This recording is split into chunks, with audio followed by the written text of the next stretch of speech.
Hi, this is Donniel Hartman and Yossi Klein Halevi, and this is For Heaven's Sake. And for the last 340 days, we gave our podcast the subtitle of Israel at War. Maybe because it's 340 days, maybe because we don't feel that sufficiently defines where we are right now. Can't be a permanent status. It's 340 days since the hostages, most of them haven't even seen fresh air or the sun. 340 days since they're living in underground. But we're going to call our podcast now Israel in Turmoil.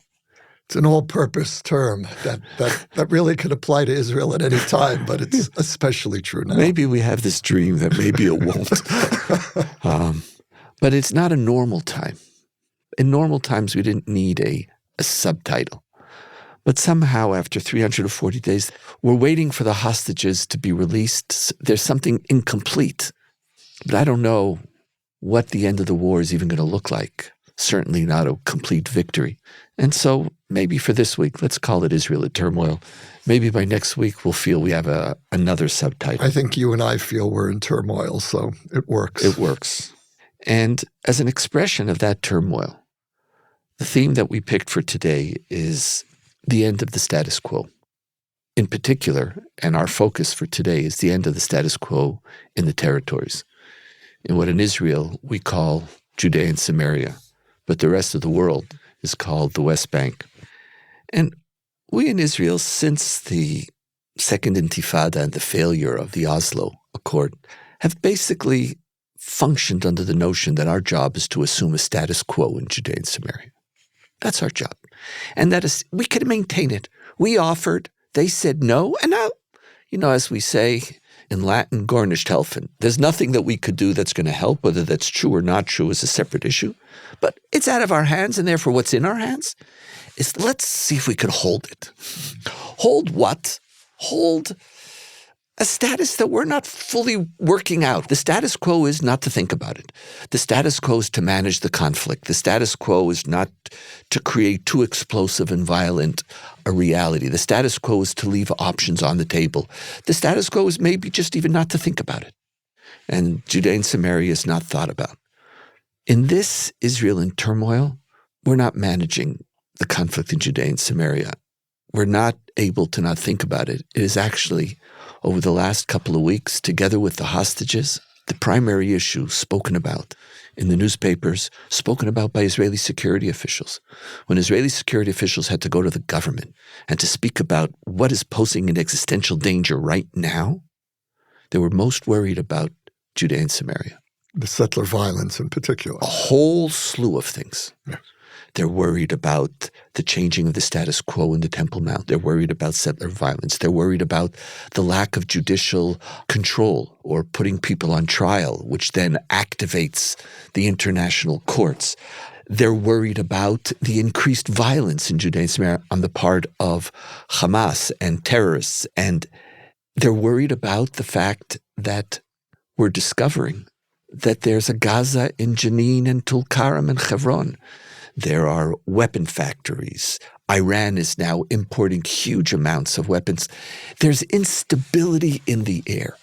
Judea and Samaria is not being managed.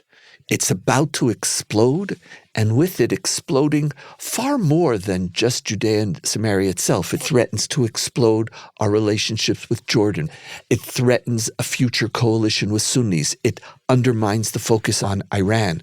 It will make the North and Gaza seem like, I don't want to say child's play, but something minor, because if we're talking about the length of Judea and Samaria and its proximity to the main centers of Israeli population, government, industry, etc., this is another story. And this is what's worrying our security establishment right now. And they're warning, I've ever said, who warned us about October 7th? You just want the warning of the attack. But there was a warning that the status quo was not being maintained by Qatari money. So that warning was there.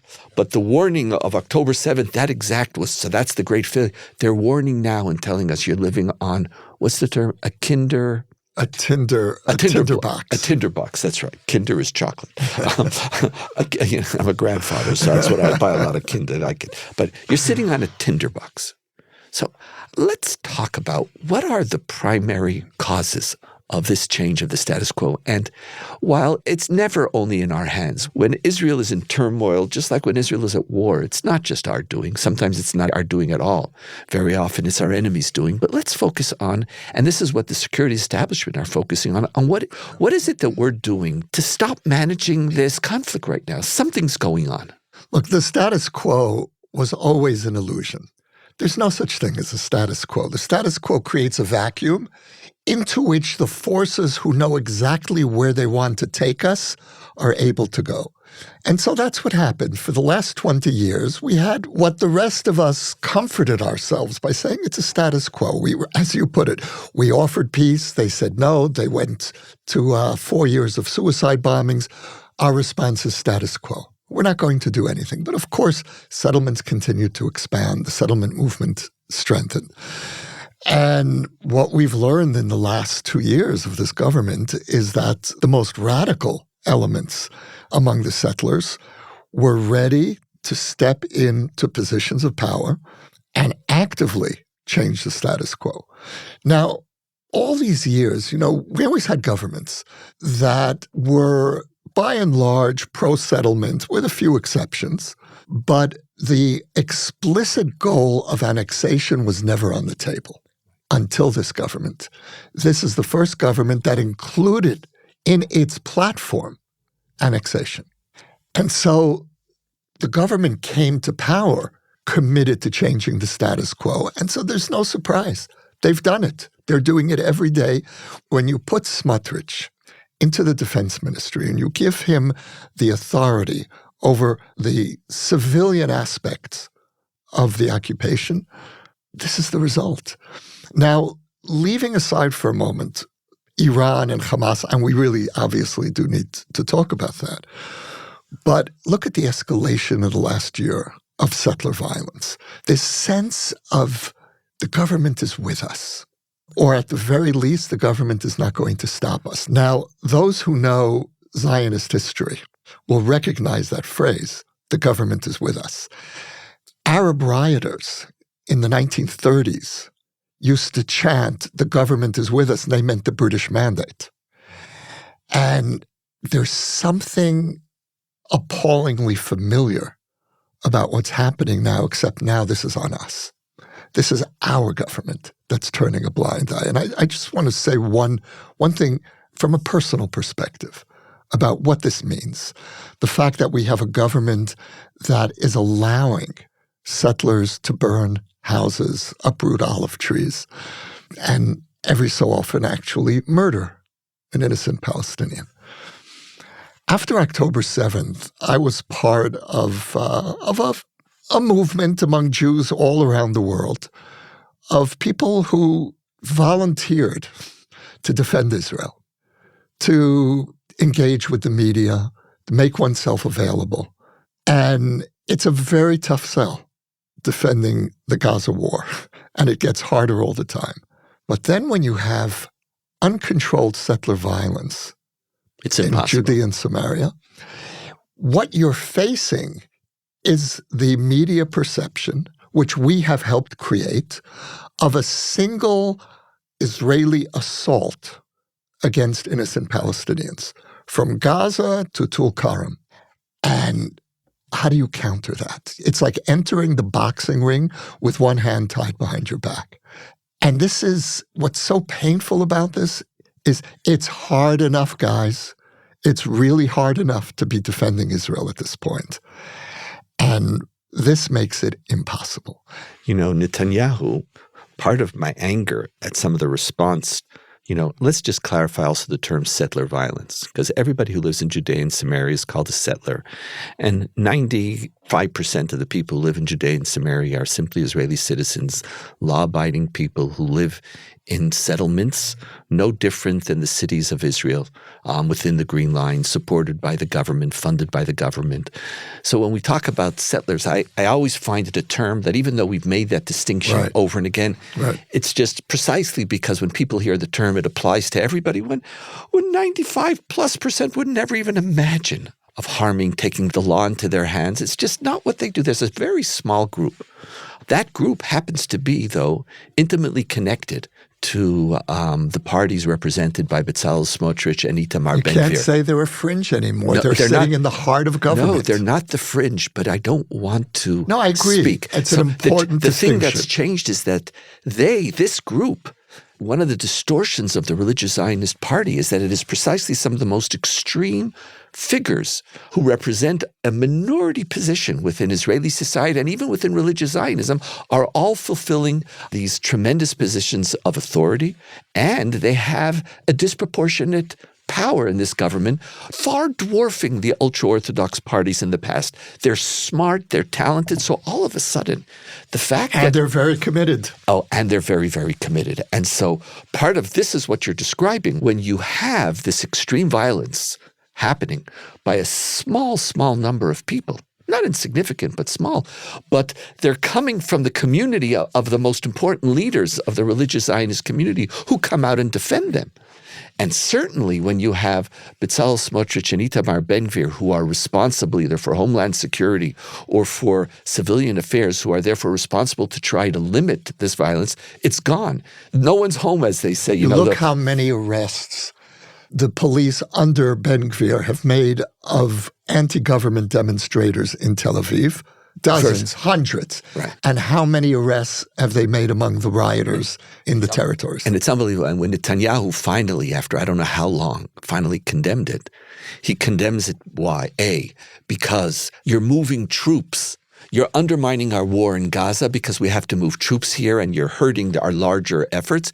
And you're undermining the strength of the settlement in Judea and Samaria. He doesn't get up and morally condemn this behavior. And he compares burning the homes of Palestinians to people blocking traffic at demonstrations in Tel Aviv. Could you not say that, please?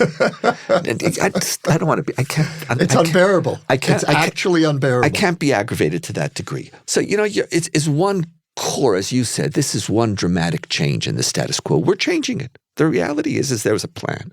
And we're not managing the conflict. We're not. We're allowing a bunch of pyromaniacs or deep ideologues to And if there was ever a time when Israel needed the pretense of a status quo, it's now. That's correct. I want to add another. To your analysis, I want to add another feature that's changing and changed and again, there is no counter-ideology to compete against it, even though it's not the ideology of the majority of Israelis. The term complete victory, which we're looking for in Gaza, is really a messianic category. It's not a political category. There's no such thing as complete victory. Never happens. There's never a complete victory. There's always, even when you have a complete victory in 1967 or in 1973, there's always consequences. Yeah, there's never, and they lived happily ever after, and they drive into the sunset. There's always something there's no such thing as this complete victory. But that complete victory is a profound messianic ideology. So it has its secular manifestations. But I believe that part of what is happening, both before October 7th and even more so post-October 7th, is an application of the categories of complete victory, not just to Gaza, but also to Judea and Samaria. The notion that we're managing a conflict is over. There's a conflict that we could win. And some of the people say, I want to win it in Gaza. And that's not just defeating Hamas. That's, in fact, resettling Gaza. It's the same group of people. I want to bring us back to 2005. I want to remove any of the concessions. And part of what you see is a desire to engage in conflict. Now, it's not that there's simply warmongering. It's a deeper issue than warmongering. This desire to engage in conflict and to achieve full victory is connected not to realpolitik, but actually to messianic politics. And messianic politics has returned in a very deep way to Israeli society. You wrote about this for so much of your life. But post-2005, messianic politics were removed from the religious Zionist community. They realized that Israelis aren't listening to it. And as Rabbi Tao says, our job is not just to settle the land, but it's to settle in the hearts. And we failed. Rabbi Tao, one of the most right-wing figures, he says, we failed to settle in the hearts of Israeli society and we have to resettle. And as a result, they stopped talking about the holiness of the land and they made it a security issue. And now, look, they settled and now they're mainstream in Israeli society. It was a phenomenal plan. It was successful. But this shift now, they hid the messianic discourse. But in the context of October 7th, it's emerged again. There's a full victory. And just like we want a full victory on October 7th, we also want a full victory in Judea and Samaria.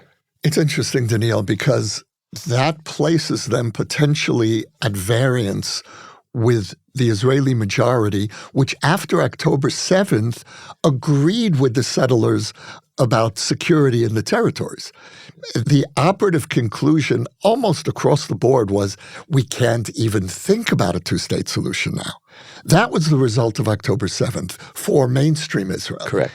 For part of the settlement movement, there was a very different conclusion, which is, now we have an opportunity to bring mainstream Israel along with us to the next messianic stage. That's correct. And you know where it gets manifested? On the Temple Mount. Temple Mount. Absolutely. Why Temple Mount now? Like you sit and think about it. Mm-hmm. You depressed me before. I don't want to depress people more. But this is what we're thinking about, because this is also what's making defense and security establishment hysterical. Changing a status quo on the Temple Mount now, in the midst of a war, in the midst of an attempt to create a Sunni coalition, why now? Now, it's not by accident, because the Temple Mount is not a security issue. The Temple Mount is a messianic move. Reinstituting Jewish prayer on the Temple Mount, and when Itamar Ben Gvir walks and says, I determine this policy, not the state of us, he's basically circumventing realpolitik, and he's saying, we're looking for complete victory. And complete victory is not simply the army's victory. It's God's victory. This search for conflict is about reintroducing God into our political lives. I see you smiling. I can talk about this. I'm just getting warmed up, and I'm going to stop. What do you want to say? I'm smiling because, as you know, I come from that world, and I know the mindset. What is in those people's minds is a line from the Israeli poet Uri Tzvi Greenberg, who was one of the great Hebrew poets and the great poet of ultranationalism. And he had a line that said, who controls the mount controls the land. And when you talk about total victory, that line sums up why they are going for the Temple Mount now. Because if you control the mount, you control the land. Now, you can understand this in two ways. Spiritually, if you control the epicenter of spiritual power in the land of Israel, you will control the land. But there's also a very distorted practical reason for this as well, which is when you talk about pushing things to the limit in order to resolve the conflict, it can only happen through the Temple Mount. If you look at the last 20 years in Jerusalem, the only time you've had uprisings of Palestinians in East Jerusalem, and in mainstream Israel. Yes, and exactly among Arab Israelis, was when there was any change in the status quo on the Mount. And so this is a deliberate provocation to push things to the limit, because now we have a chance to resolve the issue. See, because now nobody is taking the who's standing for Palestinian rights right now? What are you talking about? In Israel. In Israel. I mean, yeah. They instigated October 7th. We quote polls. They want it. This is the irony. The settlers won the argument on security, on a two-state solution, and but now it's not enough for because these people. Now I'm actually hearing people, mainstream Israelis, talking about feeling threatened on a security level. Yeah. Because I want to add a different dimension. You know, Uri Tzvi Greenberg wouldn't talk in these terms, but I think our tradition does. And that is the myth that whoever controls the mount controls God. Right. You control Right. God. Now, paradoxically, in our tradition, it's the opposite. When something is closer to divinity, it's manifested by the fact that human beings aren't allowed to go up there. You're not allowed. That's why the ultra-Orthodox and almost most halachic authorities say you're not allowed to go up to the Temple Mount. The Temple Mount, the holiness of the Temple Mount manifests itself in the fact that you're not allowed to be there. It's God's space, not your space. There's a sense in which your faith creates humility, your sense whereby you leave a space between you and God. Even when God comes down on Mount Sinai, he's hovering above. We and God are never supposed to inhabit. We can never inhabit the same space. That's the essence of monotheism, not God being one, but the radical otherness of God and not transcending that space. It's the essence of the ultimate sacred space. Sacred space. And so the ultra-Orthodox is actually a fascinating now fight between the ultra-Orthodox and the religious nationalists. It's also fueled partially by the fact that there are more ultra-Orthodox who are becoming religious nationalists, so there's a political fight. But this notion, I want to control the Temple Mount, is to create a fight right now. Yes. With Sunni, is to unite Sunnis and Shiites. And people are watching this. But when you believe that God will enter history at the moment when there is an ultimate conflict, you're basically trying to control God, and you're trying to move us from any domain of realpolitik. And yes, if I control the Temple Mount, I control God, and through that, I will control Jewish destiny. And that's the only way to create a complete and total victory, because human beings will never have a complete victory, but God in the messianic era will. And this ideology, which was powerful in the 70s, in the 80s, sort of disappeared as Israeli society began to look at possibilities of peace and possibilities of compromise. Post-October 7th, with its pain and suffering, has reemerged into our discourse. See, in the last 2 decades, as you mentioned before, the messianic far right put its endgame in deep freeze because they understood Israeli society, to use their language, isn't ready yet. It's not spiritually ready. October 7th, in their reading, created such a deep trauma among Israelis that you can now enter into that fissure, and people are so desperate for hope that this is the hope that they're going to offer. But let's unpack it for a moment. What's their end game? What does total victory mean for Ben Gvir and Smotrich? First of all, it means the expulsion of most of the Palestinians and Arab Israeli citizens from this land. That is the definition of total victory. We will tolerate some Druze here. We'll tolerate a few people who will pledge loyalty to the Jewish state, but most of the Palestinians will have to go. This is our land. This is our land. It's the meaning of our land. And there are all kinds of layers to this. Correct. You know, there's the radical biblical interpretation of cleansing the land of idolaters, never mind that Muslims are the ultimate monotheists. And so the end point of the game that they're playing on the Temple Mount now is to provoke a war that will make it possible, like in 1948. And that's the template. They understand that you can't expel the Palestinians unless we are in an existential war. All-out war on all fronts. They want an all-out war. Because that brings about, they believe very the total deeply, victory. Total victory in which Israel lives in the land of Israel according to the Torah of Israel will bring God back. That's what this is all our about. version of the messianic. Now, again, this is the third time that I'm frightened in this little podcast. Normally, I feel better after our podcast, but this is the third time. What happens is, and you spoke about your defense and all of our desire to help Israel and to protect it in these difficult times. And some of the worst attacks against Israel are completely illegitimate when it comes to the state of Israel. but they're not illegitimate when it comes to the ideology and the politics that this fringe, which is sitting at the heart of this government, actually wants to implement. Yes. That's what's so scary. It's not like, and when our enemies want to attack us, they know who to quote. And when you quote the Minister of Finance, the Minister of Homeland Security, you're not talking about quoting the Minister of the olive tree next to Beersheba. These are mainstream ministers. You can't say, oh, they're fringe people. And so that further undermines us. But could I take that and shift for a moment to what does this change in the status quo mean?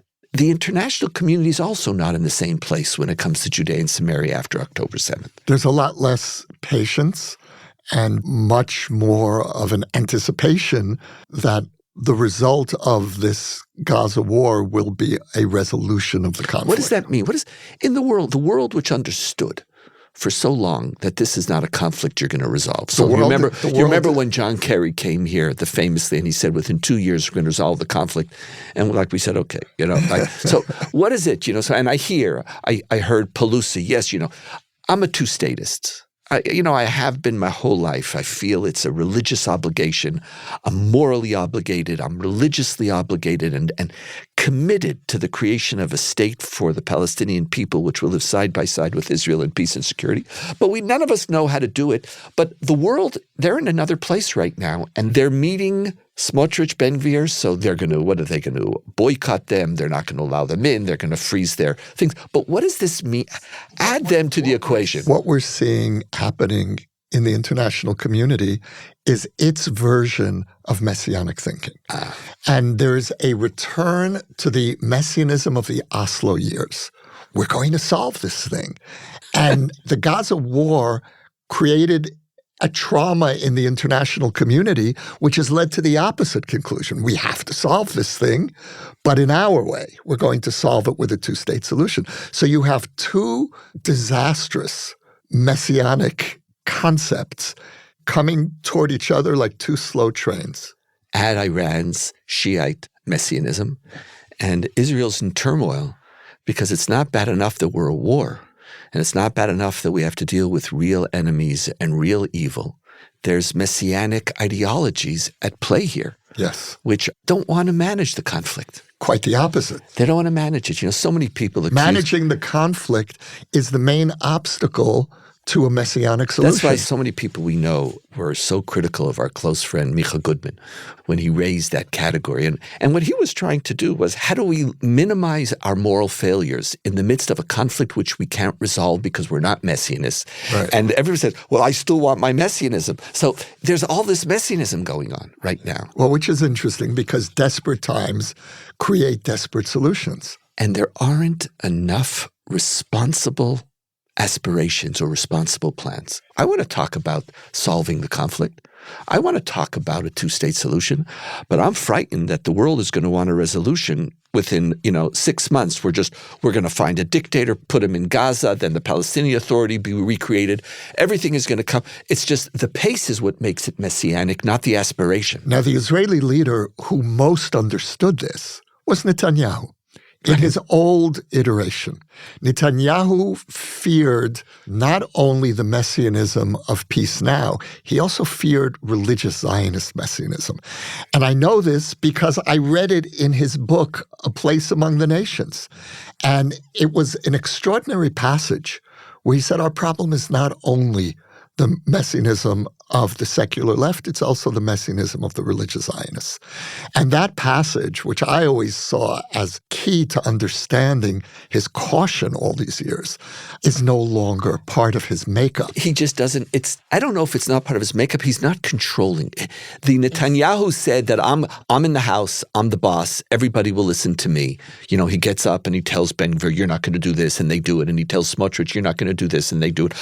Don't worry, I'm the prime minister, trust. That's not what's happening anymore. So what? This Israel in turmoil and this war, there's so many dangers. And now it's messianism.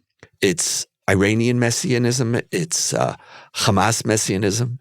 It's religious Zionist messianism. It's a very interesting way to look at this moment, Donniel. The gap between reality and the need for this. Too many people are trying to resolve it now in opposite ways.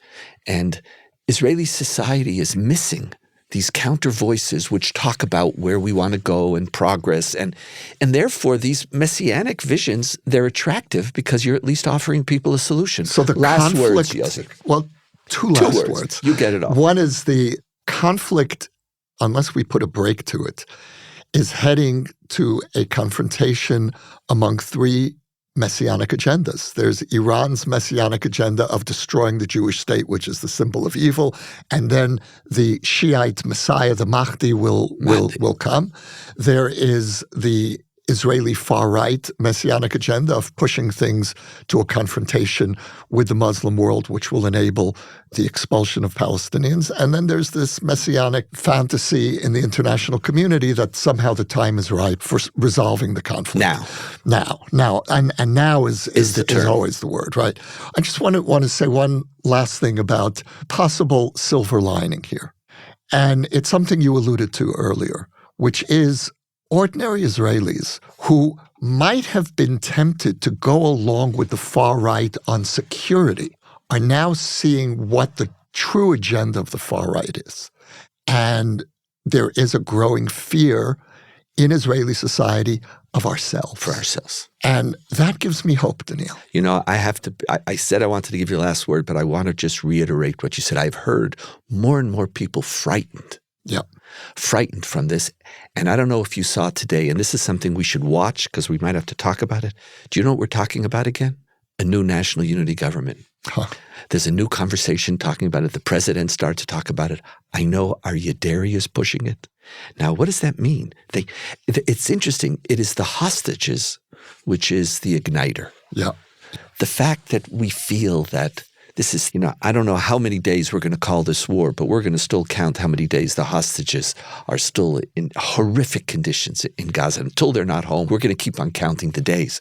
So understanding that we're failing them in some deep degree, and understanding, as you wrote in your beautiful article in the Times of Israel, anybody who didn't read it, go read it, please, because it speaks about how Israelis just don't trust that what the government is saying is in fact what's guiding their actions vis-a-vis the hostages, and not just succumbing to messianic ideologies for the sake of maintaining the coalition. So the hostages are the igniting, but there's a sense that this can continue. Like, are we really going to continue? Are we going to allow dangerous people to determine the future of this country?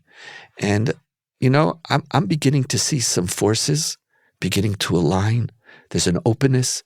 Yair Lapid and Gantz didn't discount it. The president, there's something happening. Because, as you said, Israelis, we like having messianic dreams. But when somebody believes that their messianic dreams should determine politics in the present, that becomes our nightmare. Yossi, it's a pleasure to be with you. Truly. This is Israel in turmoil. I don't want to say day one. I don't know how many days. Year 76. Year 70. I don't know what we are. Israel in turmoil. But it is day 340. For the hostages. May there be a resolution, and may we all be well and safe. Amen. You can now sponsor an episode of For Heaven's Sake, Israel at War. The link to donate can be found in the show notes or at shalomhartman.org/For Heaven's Sake. We will acknowledge your gift on a future episode. For more ideas from the Shalom Hartman Institute about what's unfolding right now, sign up for our newsletter in the show notes or visit shalomhartman.org/Israel at War.